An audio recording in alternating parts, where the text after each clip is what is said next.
When he first moved into Maple Grove, Daniel thought he had finally found peace. For nearly 20 years, his life had been filled with flashing lights, long nights, and the endless hum of city sirens. Being a police officer had been more than a job for him. It was his identity. But when he earned the rank of detective chief, the constant chaos started to wear him down. He wanted calm. He wanted to sleep through the night without waking to the sound of his own radio. He wanted to walk his dog without having to look over his shoulder. And he wanted to live somewhere people still waved at each other. That's what brought him here, to this quiet neighborhood with its neat lawns, trimmed hedges, and slow rhythm. Maple Grove looked like something out of a magazine. Every house was a mirror image of the next, with cheerful mailboxes, freshly painted fences, and perfect driveways. Families walked their kids to school every morning. Retirees watered their gardens in the evening. People said good morning, smiled, and minded their own business. Or at least that's what he thought at first. When he signed the last of his move-in papers, the real estate agent smiled and handed him a packet labeled HOA Welcome Guide. She said it proudly, like it was a badge of honor. Daniel just nodded and tucked it under his arm. He had heard of homeowners associations before, but never lived under one. He didn't think much of it. Rules were fine by him. He had lived his entire life following them and enforcing them. He assumed this would be no different. The first few weeks were quiet. He settled in, unpacked boxes, and met a few of his neighbors. Most were kind people, quick to welcome him with pies, plants, and smiles. He liked that. It reminded him of simpler times. His dog Max loved the wide sidewalks and the little park at the end of the street. Everything seemed to fit. Then came the day he met her, Margaret Benson. She introduced herself not long after he moved in. She showed up at his door wearing a wide-brimmed hat, holding a clipboard like it was part of her arm. Her expression was polite, but there was something sharp in her eyes, something that made Daniel straighten his back without realizing it. "Hello, I'm Margaret. I'm the president of the Maple Grove Homeowners Association," she said, as if the title carried the weight of the world. Daniel smiled and shook her hand. "Nice to meet you. I'm Daniel Harris, just moved in down the street." "Yes, I know," she said, her tone friendly but clipped. "We like to keep track of all our residents. Helps keep things organized. I just wanted to drop by and remind you about our community guidelines, lawn maintenance, trash pickup schedules, that sort of thing. You'll find everything in the handbook." He thanked her and assured her he'd read it. She nodded but lingered a moment longer, her gaze scanning the boxes still stacked in his hallway. "Also," she added, "we encourage everyone to keep their garage doors closed when not in use. It keeps the neighborhood looking neat." Daniel nodded again, smiling politely. When she left, he let out a slow breath and glanced at Max, who tilted his head like he understood.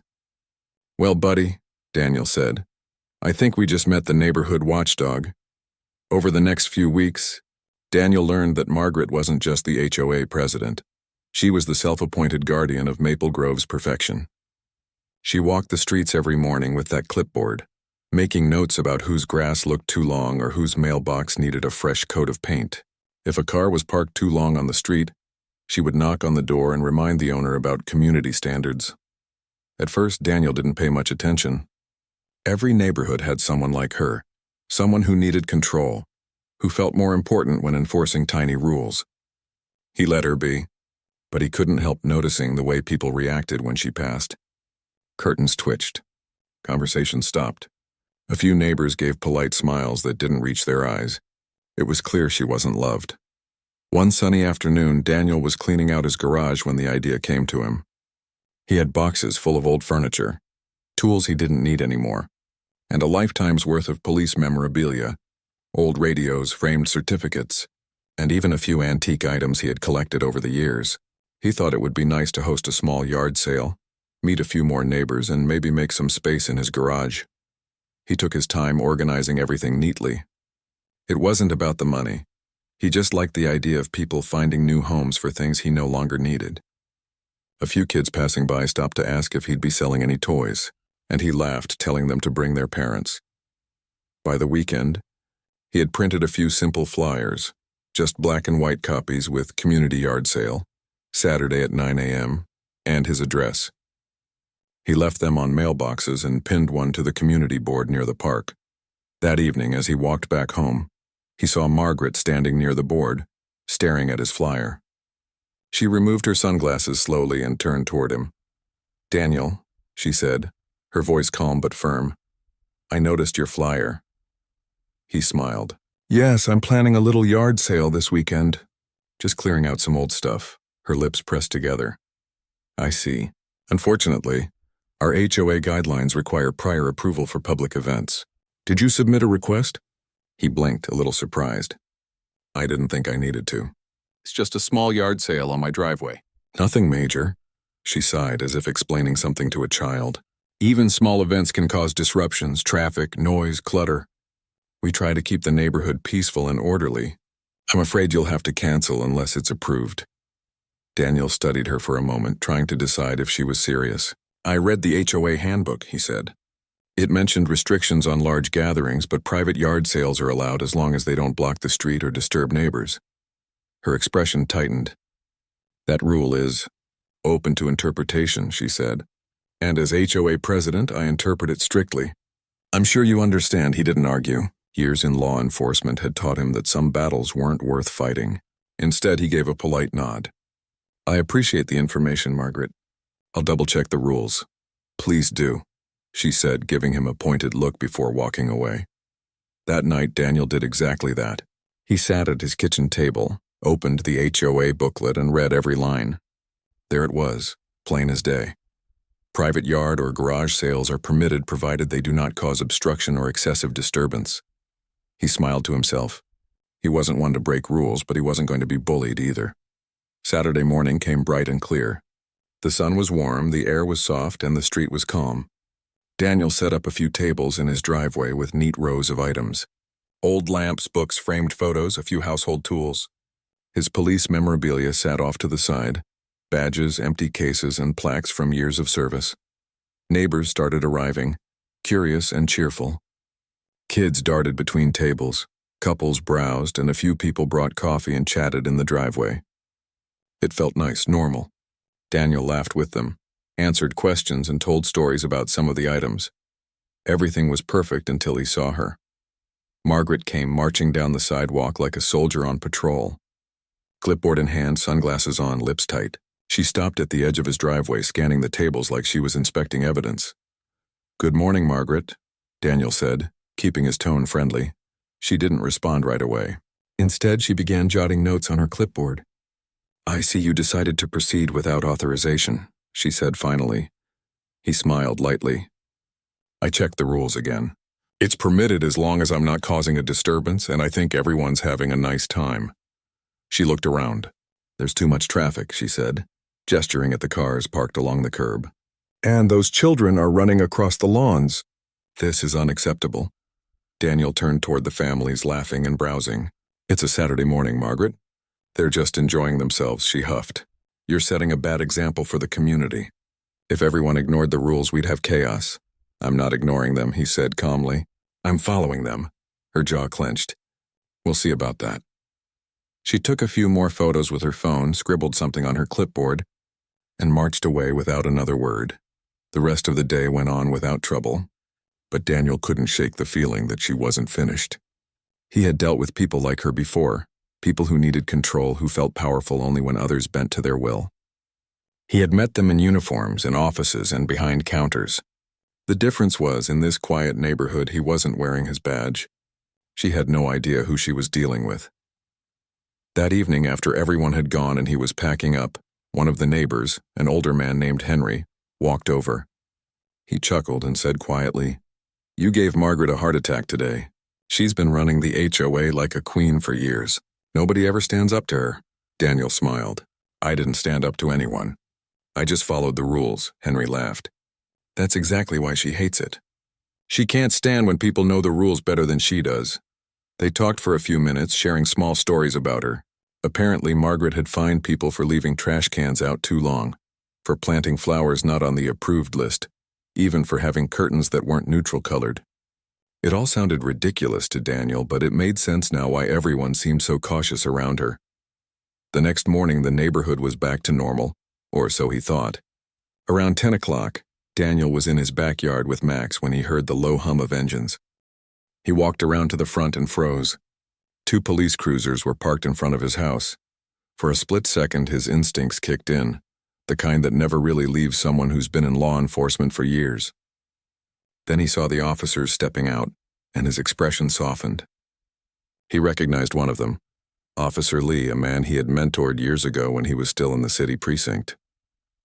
"Morning, Chief," Lee said with a grin, walking up the driveway. "Funny seeing you out here." Daniel raised an eyebrow. "What brings you to Maple Grove?" Lee chuckled awkwardly. "Well, we got a call from someone in the HOA. Claimed there was an unregistered public event yesterday and possible illegal activity. Something about suspicious sales?" Daniel sighed, shaking his head. "Of course." The second officer, a young woman, looked confused. "Wait, Chief?" she asked softly. Lee smiled. "Yeah, Detective Chief Harris here was my training officer. You couldn't find a straighter arrow if you tried." Daniel gave a small nod, still calm. "Well, officers, I can assure you everything was by the book. You're welcome to take a look, though there's not much left to see." They both laughed, already knowing it was a waste of a trip. One of them glanced down the street and spotted Margaret standing behind her hedge, pretending to prune a bush while obviously watching. Lee followed Daniel's gaze and smirked. "Let me guess, clipboard, sunglasses, and too much time on her hands?" Daniel chuckled. "That's the one." Lee shook his head. "We'll make a note that the call was unfounded." "Sorry about the trouble, Chief." "No worries," Daniel said. "You're just doing your job." As the cruisers pulled away, Daniel saw Margaret frozen in place, her face pale. She had clearly expected the officers to scold him, not salute him. For the first time since he moved in, she looked speechless. Daniel didn't gloat. He simply nodded in her direction, gave Max a pat on the head, and went back inside. He wasn't angry, just disappointed that something so small had turned into a police call. But deep down, he knew this wasn't over. Margaret Benson wasn't the kind of person to let things go. She had drawn her battle lines, and Daniel could already sense that life in Maple Grove was about to get interesting. And while she thought she had reported just another rule breaker, she had no idea she'd tangled with someone who spent his life enforcing real laws, the kind that actually mattered. The next few days after the police visit were strangely quiet in Maple Grove. People waved when they saw Daniel, but there was something new in their eyes, something between curiosity and admiration. Word had spread fast. It always did in small communities. By Monday, everyone knew that Margaret had called the police on the new guy and that the new guy happened to be a detective chief. Daniel didn't go around telling anyone what had happened. He didn't need to. The story had its own legs. Some neighbors stopped by, pretending to borrow sugar or ask about his dog just to sneak in a few questions. He stayed polite, smiled, and said very little. The last thing he wanted was to embarrass anyone, not even Margaret. But Margaret didn't take the same approach. From what Daniel could tell, she had doubled her efforts to patrol the neighborhood. Every morning she walked slower, peering into people's driveways, jotting notes more aggressively than before. It almost seemed like she was trying to reassert control, as if calling the police had been her big move. And now that it backfired, she needed to remind everyone she was still in charge. Daniel noticed small things at first. A note slipped under his door, written in neat handwriting, reminding residents that HOA inspections for landscaping compliance will begin soon. A printed copy of the community noise policy taped to his mailbox. Even a picture posted on the neighborhood bulletin board showing an example of cluttered driveways, which looked suspiciously like his, though the house number had been blurred. He couldn't help but laugh. It was all so petty. Still, he didn't react. Years of police work had taught him that sometimes silence was the strongest response. Instead, he focused on living normally.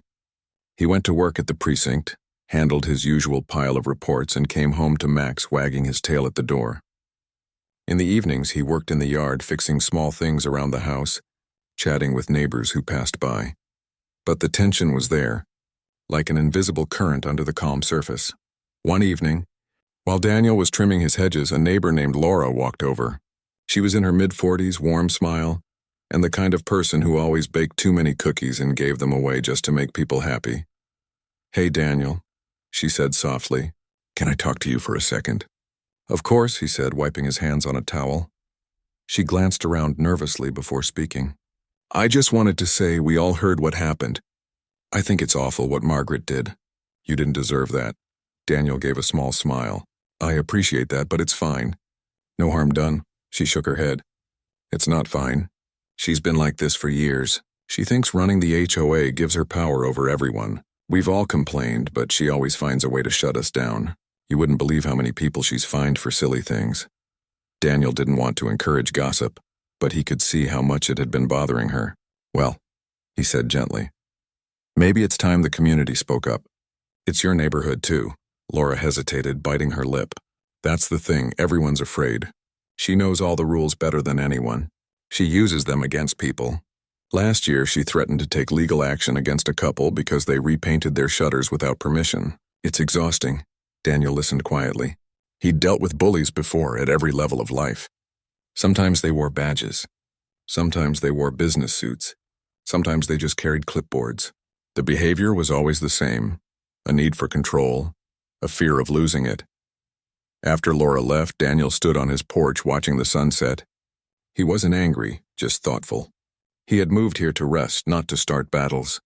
But something told him this problem wasn't going to go away on its own. The next morning, Daniel got up early to take Max for a walk. As he turned the corner near the park, he saw Margaret talking to another neighbor. Her posture was stiff, her tone sharp, and the man she was speaking to looked uncomfortable. When she noticed Daniel, she straightened and gave him a smile that didn't quite reach her eyes. Good morning, Daniel, she said, as if nothing had ever happened. Morning, he replied, keeping his voice even. I trust everything is in order now, she asked. No more unsanctioned events? He smiled lightly. Everything's perfectly in order. Good, she said briskly. We do value cooperation in Maple Grove. It keeps the neighborhood pleasant for everyone. The man she'd been talking to gave Daniel a sympathetic look before walking away. As soon as he was gone, Margaret lowered her voice. You know, she said, some of the residents were quite upset about that yard sale.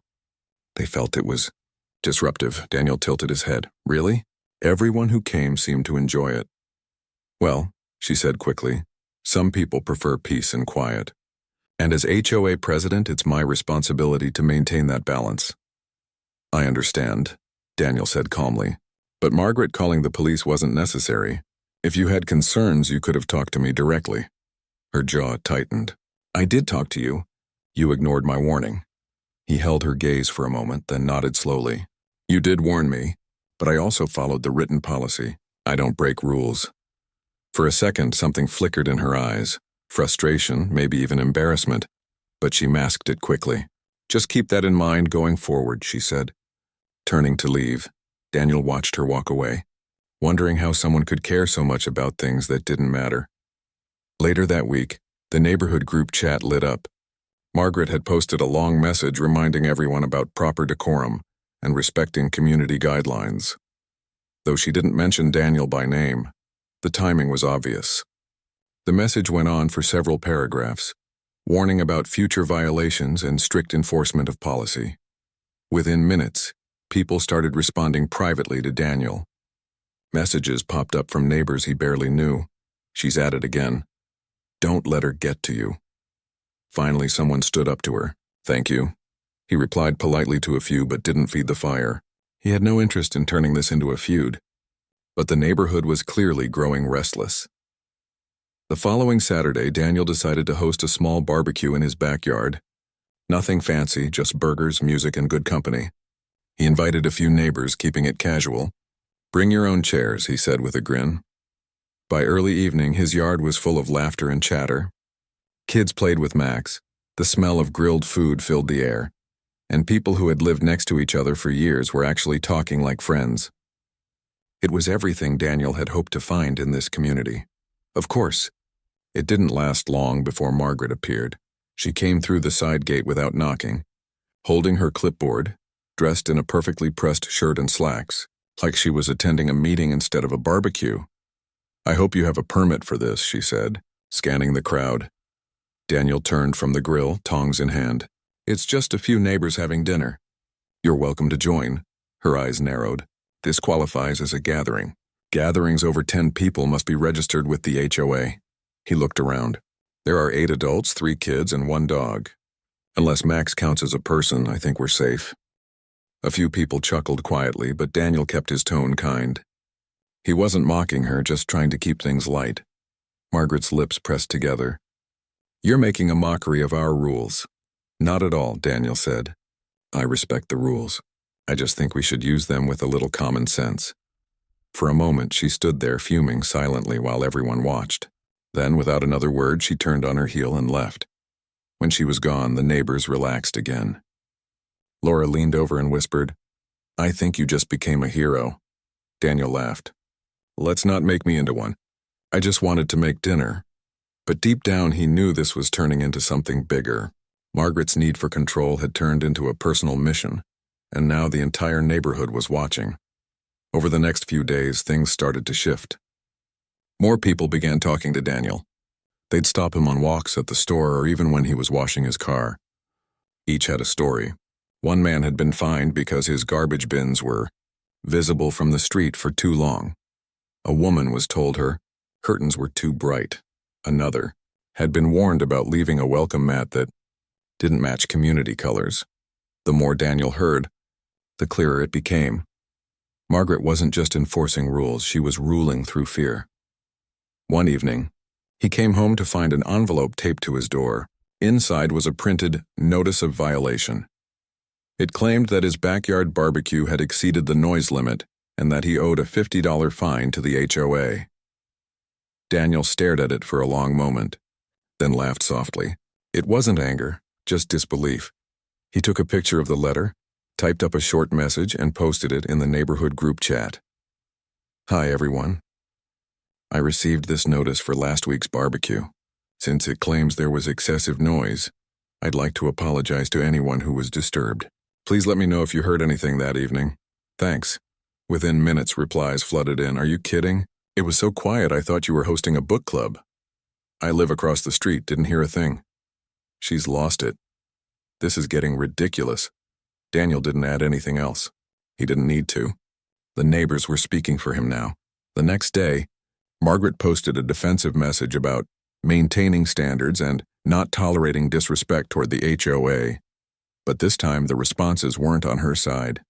People began questioning her decisions openly. Some demanded transparency about where their HOA fees were going. Others asked for copies of the rules she claimed to enforce. It was like a dam had cracked. For years, people had been silent, afraid to challenge her.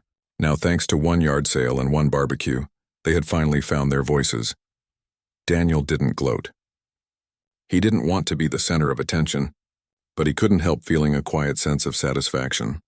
Not because he wanted revenge, but because fairness mattered to him, always had.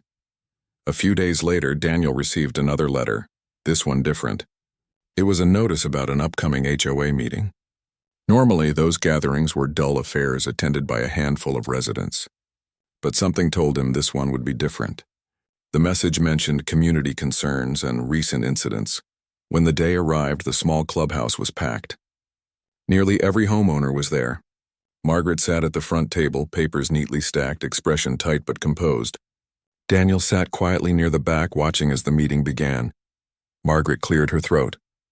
"Good evening, everyone. I'd like to start by addressing some of the misinformation that has been circulating. The HOA exists to maintain order and protect property values. Unfortunately, recent actions have undermined that harmony." Murmurs rippled through the crowd.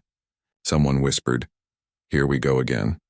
Margaret continued, "Certain individuals have disregarded established procedures, leading to unnecessary conflict. I've received complaints about unauthorized gatherings and disrespect toward leadership." At that, several people raised their hands. One man stood up. "With all due respect, Margaret, the only disrespect happening here is coming from you. You can't fine people for things that aren't even against the rules." A woman chimed in. "We're tired of living in fear of petty notices. This is supposed to be a community, not a military base." Voices rose, overlapping, frustrated but united. Margaret tried to regain control, tapping her pen against the table. "Please, one at a time. We're not here to argue." Daniel didn't speak. He didn't need to. He just watched as the neighbors he'd come to know stood up for themselves. It wasn't about him anymore, it was about everyone. Finally, someone said what everyone was thinking. "Maybe it's time for new leadership." The room fell silent. Margaret's face went pale. "Excuse me?" she said sharply. "You've been president for too long," the man continued. The community has changed. We need someone who listens. Dozens of heads nodded. A few people clapped softly. For the first time since Daniel had met her, Margaret looked uncertain. She stammered something about elections and bylaws, but her voice lacked its usual authority. The meeting ended with a motion to hold a vote for new HOA leadership. People lingered afterward, talking in low but excited tones. Margaret left quickly, not meeting anyone's eyes. As Daniel walked home that night, he felt a strange mix of relief and sadness. He hadn't meant to start a rebellion. He just wanted peace. But sometimes peace only came after standing up to unfairness. When he reached his porch, Max wagged his tail and dropped a tennis ball at his feet. Daniel smiled, tossing it into the yard. The night air was cool, and for the first time since moving to Maple Grove, he felt like he truly belonged. Little did he know, the real change in the neighborhood was only just beginning. The night after the HOA meeting, the whole neighborhood felt different.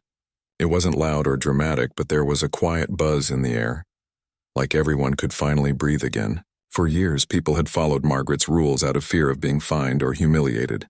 But now, after that meeting, something had cracked. People had spoken up. Daniel didn't expect much to change right away. He had seen enough in life to know that people like Margaret rarely gave up control easily. Still, there was a new feeling of hope around Maple Grove. Neighbors smiled more. Kids played outside longer. Even the air felt lighter somehow. For a few days, things seemed peaceful. Daniel went back to his routine. Early mornings at work, quiet evenings with Max, and occasional friendly chats with neighbors. But deep down, he knew Margaret wasn't finished.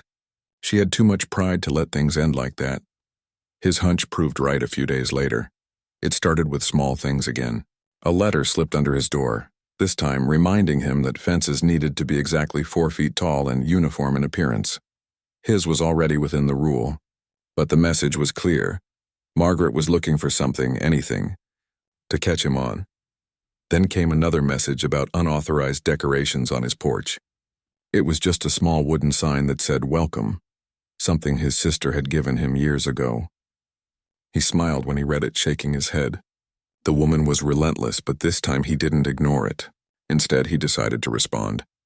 He wrote a polite note, attached copies of the HOA's own rulebook, and slipped it into Margaret's mailbox. His note was short and calm. "Thank you for your concern. According to Section 4, Article B of the HOA guidelines, porch decor is permitted as long as it's not offensive or obstructive. My sign meets both conditions.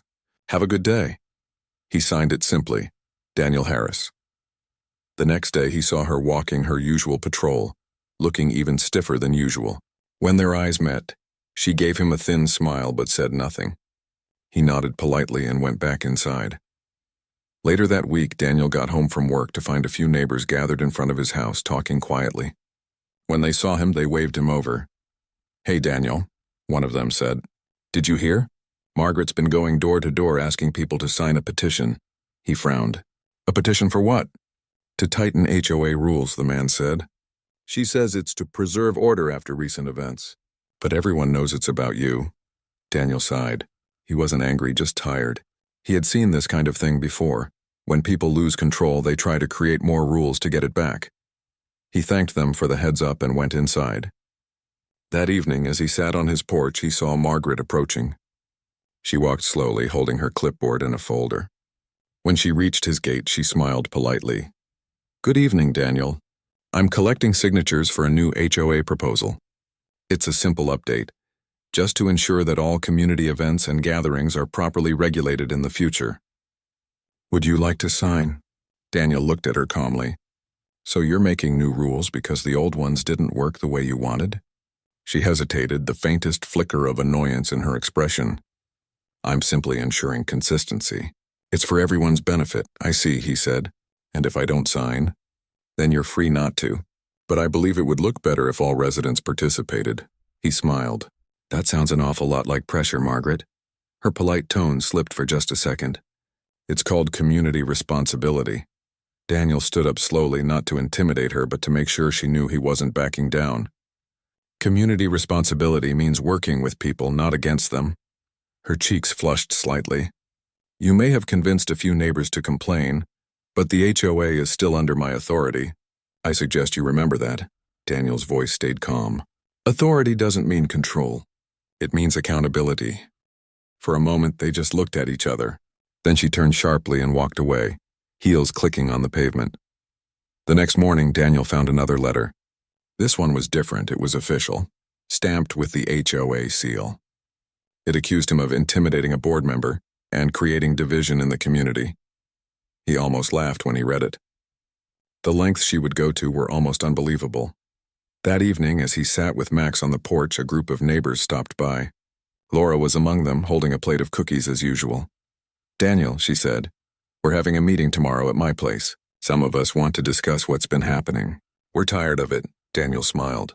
"You don't have to involve me. I don't want to cause more trouble." Laura shook her head. "This isn't about you anymore.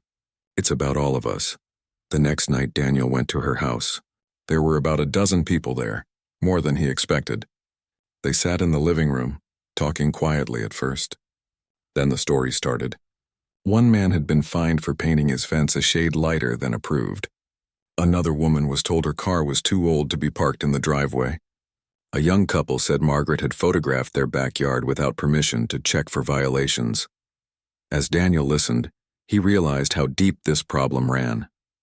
It wasn't just about rules, it was about intimidation. Finally, Laura spoke up. "We've decided to call for a vote to remove her as HOA president. We have enough signatures to demand it, but we'll need someone to represent us when the meeting happens." Everyone turned to Daniel. He shook his head immediately. "I appreciate that, but I don't want to lead anything. I moved here for peace, not politics. But you know how to handle people like her," Laura said gently. "You stay calm when she gets angry." "We need that," Daniel thought for a moment. He didn't want to take sides, but he couldn't ignore what he'd seen either. Finally, he nodded. "All right. I'll come to the meeting and speak if needed, but this has to be about the community, not me." They agreed. A few days later, the special HOA meeting was held in the community hall. It was packed, more people than anyone could remember ever attending. Margaret sat at her usual place at the front table, papers neatly stacked, expression tight but composed. Daniel sat quietly near the middle, surrounded by neighbors who whispered encouragement. Margaret started the meeting with her usual formal tone. "We are gathered to discuss recent concerns regarding neighborhood management. It has come to my attention that there is confusion regarding leadership and enforcement."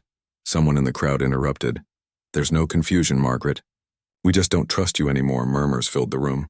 Margaret's smile thinned. "Please, let's remain civil. As president, I have always acted in the community's best interest." Daniel stood slowly, waiting until the room fell quiet. "Margaret," he said evenly, "no one doubts that you care about this community. But leadership isn't about power. It's about listening. People here feel unheard. They feel afraid to make simple choices about their own homes." She crossed her arms. "With all due respect, you've caused most of this division yourself. Before you arrived, everything ran smoothly." Daniel met her eyes calmly. Did it really run smoothly? Or did people just stay quiet because they were afraid to speak? For a moment, she said nothing. The silence in the room was heavy. Then a neighbor spoke up. "We were afraid, Margaret. You fined me for planting roses." "Roses," another voice chimed in. "You took pictures of my house without permission." The room erupted, voices overlapping, people standing, frustration pouring out after years of holding it in. Margaret tried to calm them, banging her pen against the table, but it was no use. Daniel raised a hand gently. "Let's not shout. Let's handle this properly." The room quieted again. He continued. "This isn't about attacking anyone. It's about fairness. We all moved here because we wanted a safe, peaceful place to live. That means trust. That means respect." Someone in the crowd called out, "You should be president." Daniel smiled slightly. "No, I already have a job." Laughter rippled through the crowd, breaking the tension a little. Margaret looked pale, but she straightened her shoulders. "If you all feel this way, then according to our bylaws, a formal vote can be held. But I warn you, being HOA president isn't easy. It takes time, dedication, and knowledge of the rules. You can't just hand it to anyone." Laura stood. "We're not handing it to anyone. We just want someone who listens." By the end of the meeting, it was clear there would be a vote the following week. Margaret left the hall quickly, not looking at anyone. The next few days were tense. Flyers went out about the vote, and conversations buzzed around the neighborhood. Some people supported Margaret, saying she kept the place organized. Others wanted her gone, tired of her strictness. Daniel stayed out of it. He didn't campaign, didn't speak against her. But that didn't stop rumors. One evening, while he was unloading groceries, Margaret approached him again. "You must be proud of yourself," she said coldly. He looked up from the trunk. "Proud? Yes, you've turned people against me." He shook his head. "No, Margaret. You did that yourself." Her eyes narrowed. "You think your job title makes you untouchable, don't you?" Daniel froze slightly. "My job title? Don't act modest," she said. "I did some checking. You're a police detective, actually a detective chief. That explains everything. You like control just as much as I do." Daniel looked at her, surprised she had found out. He hadn't exactly hidden it, but he hadn't bragged about it either. "I'm not here to control anyone," he said quietly. "I'm here to live my life, just like everyone else." "Well," she said with a tight smile, "now everyone will know exactly who they've been siding with." She turned and walked off, heels clicking on the pavement. The next day, the neighborhood chat was buzzing again.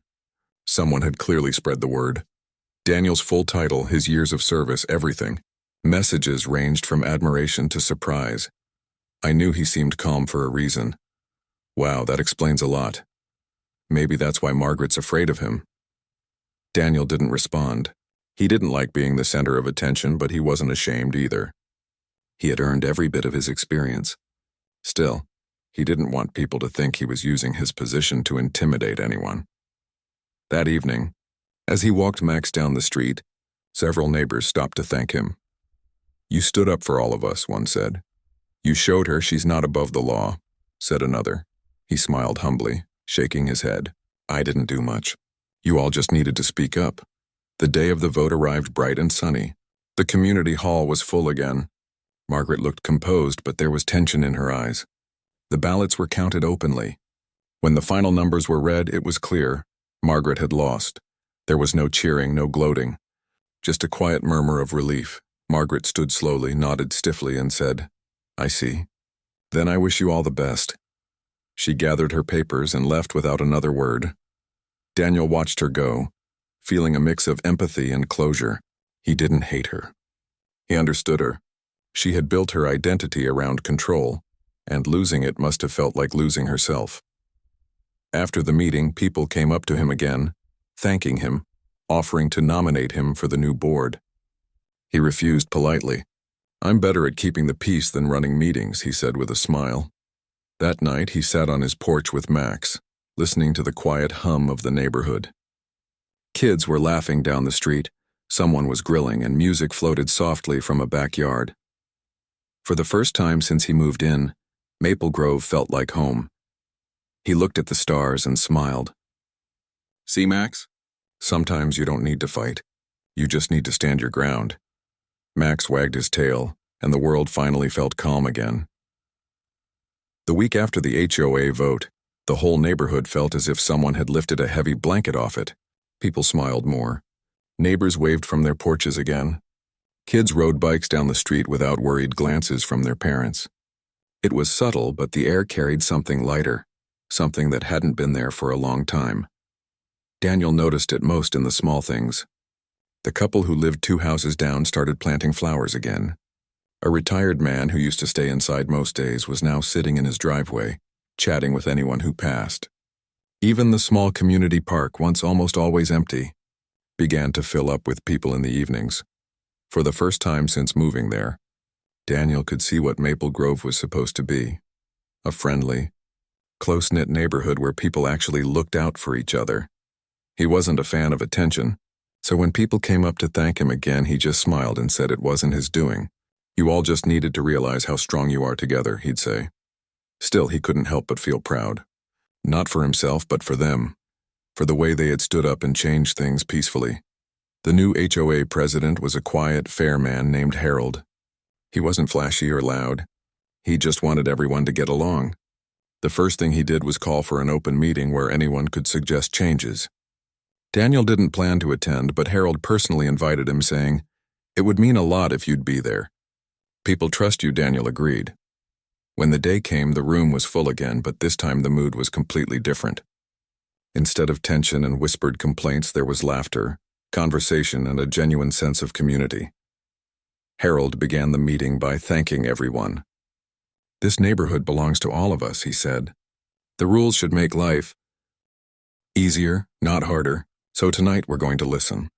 One by one, people raised their hands and shared ideas. Some wanted fewer restrictions on what color they could paint their doors. Others asked for a small community garden near the park. Someone even suggested having a summer barbecue to bring everyone together. Daniel sat near the back, listening with quiet satisfaction. Then, toward the end of the meeting, someone asked the question everyone was thinking but hadn't said out loud. "What about Margaret?" The room fell quiet. Harold cleared his throat. "She's still a resident here. She has the same rights as anyone else. I spoke to her, and she's agreed to take some time away from HOA matters. Let's just give her space." No one said anything for a moment, then people nodded. That was fair. After the meeting, as everyone left, Daniel lingered behind to help Harold stack chairs. Harold looked at him with a small smile. "You really changed things around here." Daniel shook his head. "I just stood up when I had to." "That's what leaders do," Harold said simply. Daniel smiled at that but didn't reply. He didn't see himself as a leader. He just believed in doing what was right. Over the next few weeks, things continued to improve. The new board sent out friendlier notices. Fines were replaced with reminders. People started helping each other fix things instead of reporting violations. It was small, but it meant everything. Daniel often watched from his porch, sipping coffee and seeing life return to the neighborhood. One afternoon, as he was washing his car, he saw someone standing at the end of his driveway. It was Margaret. She looked different. Not as stiff, not as sharp. There was something tired in her eyes, something softer too. "Afternoon," Daniel said politely. She nodded. "You have a nice car. Thanks." It's seen better days. A faint smile tugged at her lips. For a moment, she looked less like the woman who used to rule the neighborhood and more like someone who'd simply lost her way. "I wanted to say." She hesitated. "I might have gone too far before." Daniel didn't interrupt. He just waited. "I thought I was keeping things in order," she continued. "I thought people respected me. But I guess it was more fear than respect." He nodded slowly. "Sometimes it's hard to see the difference when you're in charge." "I suppose so," she said quietly. "When I heard about the vote, I felt humiliated. Angry even. I told myself you were behind it all. But then I realized it wouldn't have mattered who started it. The problem was me." Her honesty surprised him. He hadn't expected that. "I didn't want to embarrass you, Margaret," he said softly. "I just wanted people to have a voice." "I know," she said. "And I see that now." She looked around the street. Kids were playing catch in the front yard. A man was mowing his lawn while chatting with his neighbor. "It's different now," she said. "Better. It's peaceful," Daniel agreed. She took a deep breath, then said, "I'm thinking about stepping back from everything for a while. Maybe traveling. My sister's been asking me to visit for years." "That sounds like a good idea," Daniel said. "A change of scenery might help," she nodded. "Maybe when I come back I can try to be a better neighbor." He smiled gently. Everyone deserves a second chance. For the first time, she gave him a genuine smile. "You really are what they say you are, a detective who reads people." Daniel chuckled softly. "It's less about reading people and more about listening." She nodded again, then turned to leave. "Well, take care, Daniel." "You too, Margaret." As she walked away, Daniel felt something settle inside him, a sense of closure. There was no triumph in it, just peace. The following weekend, the neighborhood held its first community event under the new board, a small summer barbecue at the park. Tables were set up with food. Kids ran around with balloons, and music played from a speaker someone had brought. Daniel wasn't much of a party person, but Laura convinced him to come. "You can't hide on your porch forever," she'd said with a grin. So he showed up, plate in hand, and found himself surrounded by laughter and conversation. People talked to him freely now, not as the man who stood up to Margaret, but as part of their community. At one point, Harold clinked his glass and said, "Let's take a moment to thank everyone for making Maple Grove what it should have always been, a place we can all be proud to call home." Cheers and applause followed. Daniel smiled quietly. Later that evening, as the sun dipped low and people started cleaning up, he helped stack chairs again. Laura came over holding a cup of lemonade. "You know," she said, You could have easily walked away from all this after what happened, but you stayed. He shrugged. You don't build community by leaving it, she smiled. You sound like a man who's seen a lot. He chuckled softly. Maybe. But I've also seen that good people usually just need a little courage to speak up. She nodded, looking around at the happy faces. You gave them that? He looked out at the park, the warm glow of sunset reflecting off the grass. They had it in them all along. That night, as he sat on his porch with Max, he thought about how far everything had come. He remembered the day he first moved in. The awkward waves, the tense silence, the way Margaret's shadow seemed to hang over everything. And now, only a few months later, it was completely different. He leaned back in his chair, feeling the evening breeze. Max lay at his feet, content. It was peaceful, but as quiet as it was, Daniel's mind never fully rested. Years in law enforcement had trained him to notice details, the small things most people missed. And lately he had noticed something odd. A few nights in a row he had seen a car parked across the street, lights off, engine running for a few minutes before driving away. He assumed it was just a delivery driver or someone lost, but something about it felt deliberate. On the third night he decided to check. He waited until the car returned, an older model sedan, tinted windows. This time it idled longer. Daniel stood from his porch, grabbed a flashlight and walked casually toward the street. As he approached, the car suddenly pulled off and sped away. He noted the license plate by memory. Old habits never die. The next day, he ran it through his professional channels just out of curiosity. The plate came back registered to a private investigator from out of town. That made him pause. Who would hire someone to watch him here? He thought about it for a long time. Then a possibility crossed his mind, Margaret. Maybe she wasn't done after all. Maybe curiosity had gotten the better of her. Or maybe someone else didn't like how things had changed. He didn't jump to conclusions. Instead, he decided to wait and watch. A week went by and the car didn't return. Maybe it had just been coincidence. But the incident reminded him that peace, no matter how calm it seemed, could always be fragile. Still, he didn't let it bother him. Life was finally good again. As summer turned to autumn, Maple Grove began to glow with golden leaves and the smell of fireplaces at dusk. The community garden project had begun, and kids decorated pumpkins outside their homes. Daniel helped where he could, fixing broken benches, setting up lights, or just lending tools. He enjoyed being useful without being the center of things. One afternoon he got a letter, not from the HOA this time, but from Margaret. It was short. Daniel, I'm writing from my sister's place. I've been thinking a lot about what happened and how I treated people. I wanted to thank you for being patient with me, even when I didn't deserve it. I hope the neighborhood continues to grow the way it has. Take care of Maple Grove, M. Daniel folded the letter carefully and smiled. It was the kind of message that told him she was truly trying to change. That evening, as he walked Max through the park, he saw families gathered around benches, people laughing and chatting. He thought about how every place, every community had its battles. But what mattered wasn't who won them. It was how people came out the other side. He stopped by the edge of the park, watching the lights flicker on in houses down the street. For the first time since he'd moved in, it felt like a real neighborhood. Not perfect, but real. He gave Max a gentle pat on the head. You know, he said softly, sometimes the hardest cases aren't the ones at work. They're the ones in our own backyard. Max wagged his tail, as if agreeing. Daniel smiled. Come on, partner. Let's go home. They walked back down the quiet street, leaves crunching beneath their feet, the porch lights glowing warmly ahead. It had been a long road, full of tension, conflict, and lessons learned, but now it was calm. And for Daniel, that was all he ever really wanted, a place where people cared, where peace wasn't just an idea but something they lived every day. And in that moment, as he turned the key to his door and stepped inside, he realized something simple but true.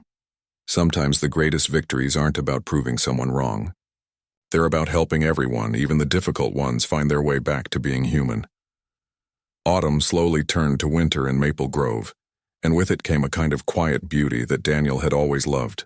The trees shed their last leaves, the streets grew still, and the air carried that crisp smell that only appeared when the seasons changed. For most of his life, Daniel had been surrounded by chaos, sirens, cases, late-night calls, and constant movement. Peace was something he'd learned to chase but rarely found. Now, as he looked out from his porch with Max lying beside him, he realized this was what he'd always been searching for. Not excitement, not control, just calmness. It had been months since the vote, and the neighborhood was thriving. The garden project had turned into something beautiful, small but full of color.